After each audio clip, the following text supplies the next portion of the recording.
So there's this girl, Tess, and Tess just got engaged to Harvey. They had a wonderful engagement party, in case you're wondering. Morning after the engagement party, Tess wakes up, and she's in a place where she does not recognize at all. Imagine her horror when she went to the mirror and had, like, fine lines. Just saying. There's also a strange man in her bed who is not Harvey. Naturally, she starts panicking because, how much do we have to drink that we've aged so many years and we're in bed with some random dude that we don't know when we were just newly engaged?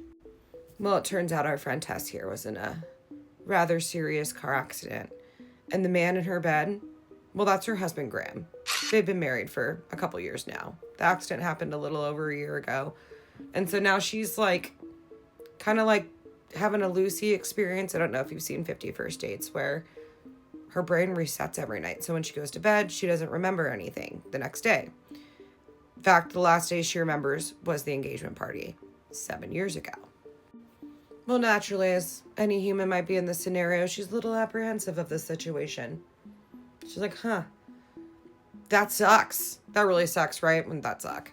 But she's written a letter to herself that explains the situation, so that comforts her, and she decides to try to move along with her day.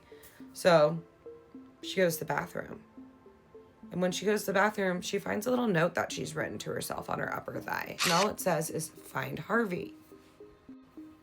Well, isn't that peculiar? Because last she remembers her and Harvey were engaged, and all of a sudden they're not, and she's married to Graham. So some shit must have went sideways in the last 7 years, right? Would be really convenient if she remembered what happened. So disturbing, yes, but she does move on with her day. And then she gets downstairs where she meets her lovely dog. Her lovely dog that she's given the same name to as Harvey's pet in college.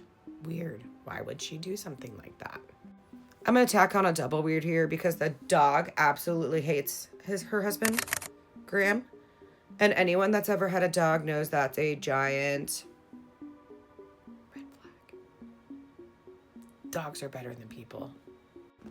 Well, she's continuing to be under her modern day. Very, very sussed out still, right? But then comes, obviously, the ominous text messages. Explain to me why she shouldn't trust the man she calls her husband. It's only mildly frustrating for her to, start to put pieces of a puzzle together about what's going on with her life, just to have all those pieces reset at the end of the night and have to, start over the next day. Side note, Graham is giving off really bad vibes. Anyways, if you're concerned about Tess, don't be concerned about Tess. Because Tess is a fictional character in a book. That book's called Do You Remember? By Freida McFadden. And to be honest with you, let me just get the Freida McFadden rant out of the way. Besides her most recent book, The Crash, I think, which I was not a huge fan of, she is one of the best, what I call palate cleansers, turn and burn. I can sit down and flip through one of her books in about 3 hours. So if I pick up a Freida McFadden book, it's going to be done in 1 or 2 sittings. I absolutely adore her. She does have some that are better than others. Like I said, The Crash was not my favorite, but for this book, Do You Remember? I loved it. It was perfect after reading The Crash. It restored my faith in Freida's almost perfect success rate and keeping me absolutely entranced in any sort of book. So I do give this one a 4-star. I recommend it. If you have not read it, it is not a new book. It is one of her older books, and I had not heard of it. So I was actually quite shocked to find it. So 4 stars. Love the book. Don't worry about Tess. At least she's not real. I mean, if you're reading the book, you're more than welcome to worry about her while you're reading the book. I definitely did. Go read if you want to know what happens, because that's the only way you're going to figure it out, unless you cheat and go on Google and look at Cliff Notes, which would be a shame for you.